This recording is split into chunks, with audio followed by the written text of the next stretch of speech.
Have you ever heard of leather that's more valuable than gold by weight? It's not from cows or exotic birds, but from the belly of one of the most fearsome reptiles on Earth, the saltwater crocodile. Sleek, patterned, and incredibly durable, this leather fuels a global luxury market worth millions. But behind its polished surface lies a world most people never see. Welcome back to AgroWorks USA, the channel where we uncover the real stories behind the products we wear, eat, and use every day. Today, we're diving into one of Australia's most surprising and tightly regulated industries, crocodile farming. Unlike the wild, dramatic hunts often shown on TV, this is a world of hatcheries, thermostats, and surgical precision. In this video, we'll follow the journey of a crocodile from a carefully collected egg in the Northern Territory wetlands to a high-end handbag sold in Paris or Tokyo. Along the way, we'll explore how crocodile farming supports conservation, powers local economies, and also sparks fierce ethical debate. Is it sustainable? Is it humane? Or is it luxury at the cost of wildlife? And if you enjoy behind-the-scenes stories like this, don't forget to like and subscribe to AgroWorks USA.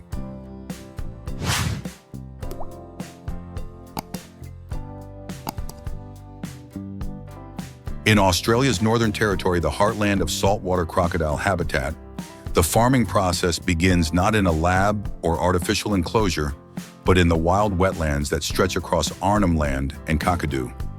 Between November and March, during the crocodile breeding season, licensed farms are granted permission by government agencies to collect eggs from wild nests. These nests, built by female crocodiles near water bodies, typically contain 30 to 50 eggs.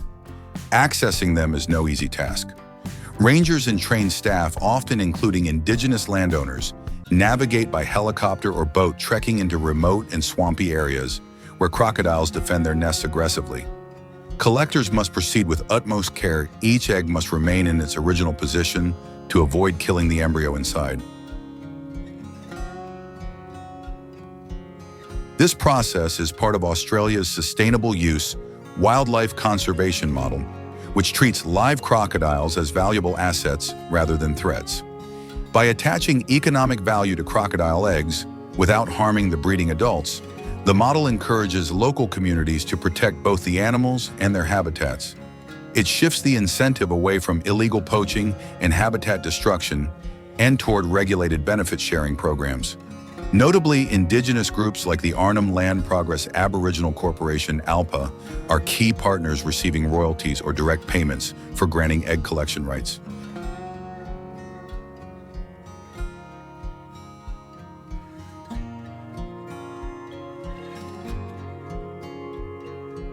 The numbers tell a story of success. Crocodile populations in the Northern Territory have risen from just 3,000 to 5,000 individuals in the 1970s after near extinction due to hunting to over 100,000 today. Each year, around 70,000 wild-laid eggs are collected under quota systems, with a portion of hatchlings released back into the wild to maintain genetic diversity and ecosystem stability. This cyclical model creates jobs, generates millions in exports, and reinforces Australia's position as a global leader in both wildlife conservation and exotic leather production. By blending traditional ecological knowledge, strict licensing, and market demand, Australia has turned crocodile egg harvesting into a flagship example of conservation that pays not only in dollars, but in ecological resilience. After collection, crocodile eggs are flown or driven to specialized hatcheries, biosecure facilities where nature meets cutting-edge science. Here, each egg is placed in an incubator with precisely controlled temperature and humidity, typically ranging from 29 to 34 degrees, replicating natural nest conditions. But more than just ensuring survival, this temperature range also influences sex determination. Temperatures around 31.6 degrees produce mostly males, while slightly cooler or hotter ranges yield more females. This gives farms the ability to shape future production goals, whether that's maximizing skin surface area or breeding new generations. Incubation lasts between 65 to 90 days, during which hatchery staff closely monitor the environment. Moisture levels are checked daily, and any eggs showing signs of mold collapse or poor viability are removed. Unlike in the wild, where less than 25% of eggs may hatch, controlled conditions can deliver 85–90% success rates, providing a consistent, high-quality supply for farms. Once hatched, the hatchlings, each just under 100 grams, are immediately transferred into rearing tanks designed to minimize stress, injury, and disease. These tanks are climate stabilized with filtered water, adequate lighting, and smooth walls to prevent skin abrasions.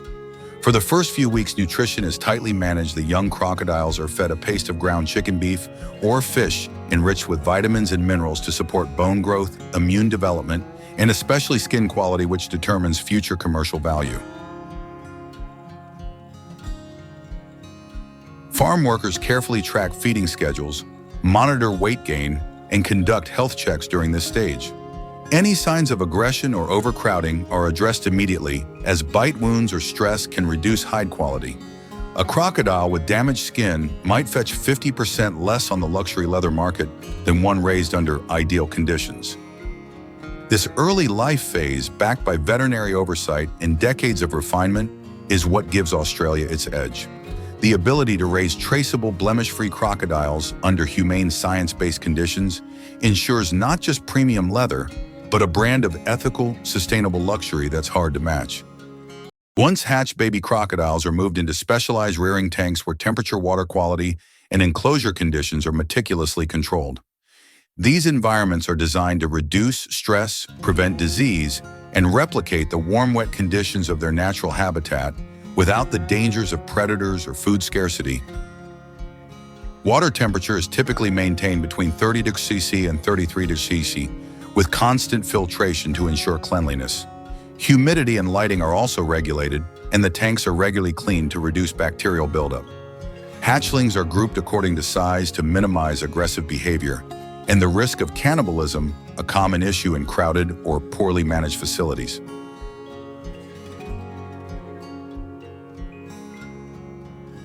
Diet is a critical factor in determining not only the crocodile's health, but also the final quality of its hide and meat. Young crocs are initially fed a finely ground blend of chicken, fish, or beef, supplemented with essential vitamins and minerals. This diet supports strong bone development, rapid growth, and smooth, blemish-free skin, essential for high-end leather production.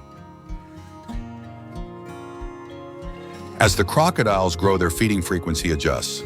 Hatchlings are fed daily, but juveniles may transition to 2 or 3 meals per week to reflect natural eating rhythms. Portion sizes and nutritional content are carefully calculated, often using semi-automated feeding systems to ensure precision and consistency. Health monitoring is ongoing. Staff regularly check weight, growth rates, and skin condition. Veterinarians are also involved in routine health assessments and oversee vaccination and parasite control protocols. Any signs of stress, illness, or injury are addressed immediately to protect both animal welfare and product value. Have you ever visited a crocodile farm? Comment 1 if you've been to one, or if you'd love the chance to see how these incredible animals are raised in person someday. After 4 to 5 years of careful rearing, crocodiles in Australian farms typically reach harvest size between 2.2 and 2.6 meters. This marks the beginning of a highly coordinated process that transforms these prehistoric reptiles into one of the world's most sought-after luxury materials, first-grade crocodile leather. Crocodiles are transported from rearing tanks to government-approved processing facilities, where every step follows Australia's strict animal welfare and food safety regulations.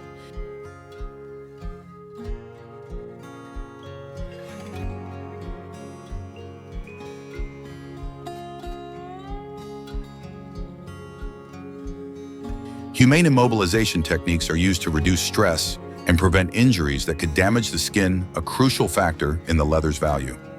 Workers with specialized training carry out the skinning process with surgical precision, especially around the abdominal area, which contains the most valuable hide. Here, symmetrical scale patterns and unblemished texture are essential. Even a single scratch or scar from fighting rough handling or poor housing conditions can downgrade a hide from first class to second rate, dramatically reducing its commercial worth. Once the skin is removed, it's clean, salted, and stored in climate-controlled rooms before being sent to elite tanneries, often in Italy or France. These tanneries further refine the hide into soft, durable leather, destined for the world's top fashion houses. According to industry reports, a single premium-grade hide can sell for $10,000 to $15,000 AUD, depending on size, condition, and market demand.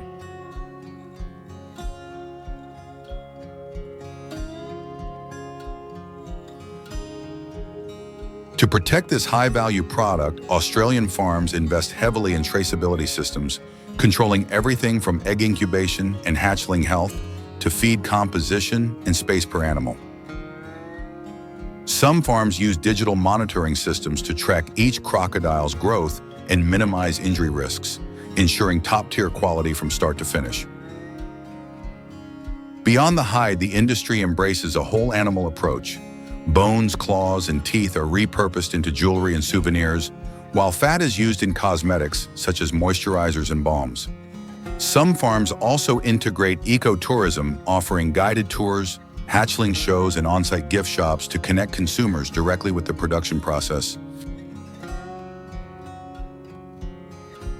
Once the crocodile is skinned, its carcass is broken down into edible cuts, most notably the tail fillet, back straps, legs, and ribs. These parts are rich in protein, low in fat, and packed with essential nutrients such as omega-3 fatty acids, zinc, and iron. The meat has a light texture and flavor often compared to chicken or mild fish, making it accessible for a variety of dishes. Processing takes place in certified meat facilities where butchers trim and clean each cut to meet both local and export safety standards. The meat is then vacuum sealed or flash frozen with traceability codes linking each pack back to the individual farm and batch. In some facilities, advanced packaging systems help extend shelf life while preserving flavor and freshness. Domestically, crocodile meat remains a niche product featured mainly in restaurants or specialty food shops. However, in export markets like China, Thailand, Japan, and parts of Europe, demand is rising steadily. In 2022 alone, Australia exported over 40 metric tons of crocodile meat, much of it headed to high-end hospitality venues or health-conscious consumers seeking exotic, low-fat proteins.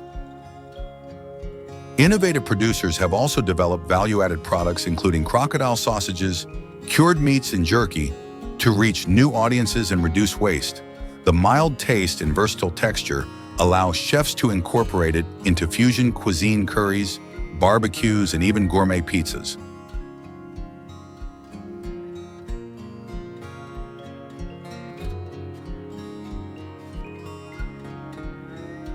By turning a fearsome predator into a premium protein, Australia's crocodile farms show how innovation, regulation, and responsible processing can transform a niche industry into a global model of sustainable meat production. In Australia, crocodile farming does more than supply luxury leather, it supports remote and indigenous communities. The industry creates stable jobs in areas with limited employment, from hatcheries to processing plants. A key feature of the system is its partnership with indigenous landowners. Under government-approved programs, farms pay royalties to collect eggs from wild nests on traditional lands. This provides income and incentivizes habitat protection, giving local communities a stake in conservation. Some farms also run ecotourism programs, offering tours and education to boost revenue and public awareness.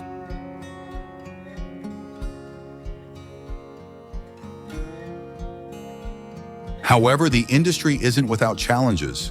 Its success depends on global demand for crocodile leather and meat.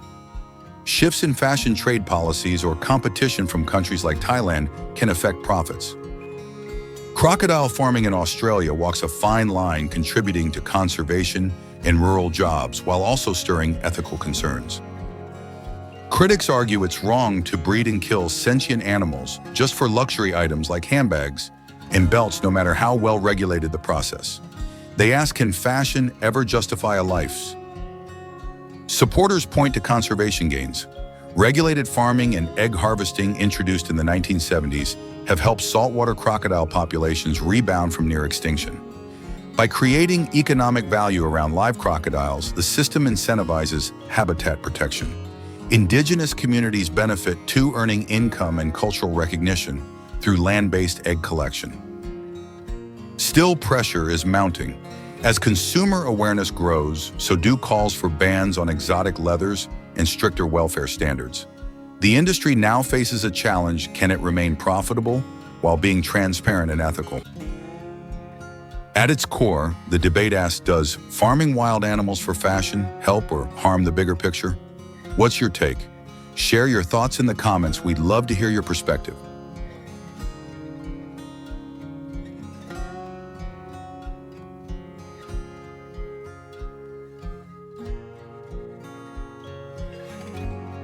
Behind every crocodile skin handbag or grilled meat dish lies a complex journey from remote wetlands and incubators to processing plants and global markets.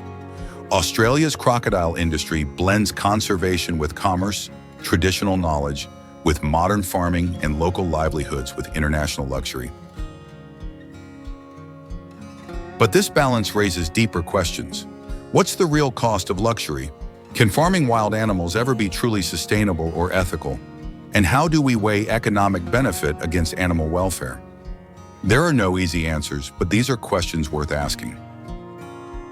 As consumers, our choices impact more than just products. They influence ecosystems, communities, and global values. Whether you support, question, or avoid crocodile-based goods, you're part of the story.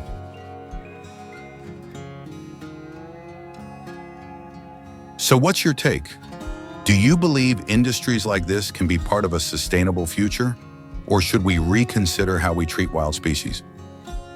Drop your thoughts in the comments. And if this video gave you something to think about, don't forget to like, subscribe, and hit the bell to stay with AgroWorks USA for more real stories from the world of farming and production. Thanks for watching. We'll see you in the next episode.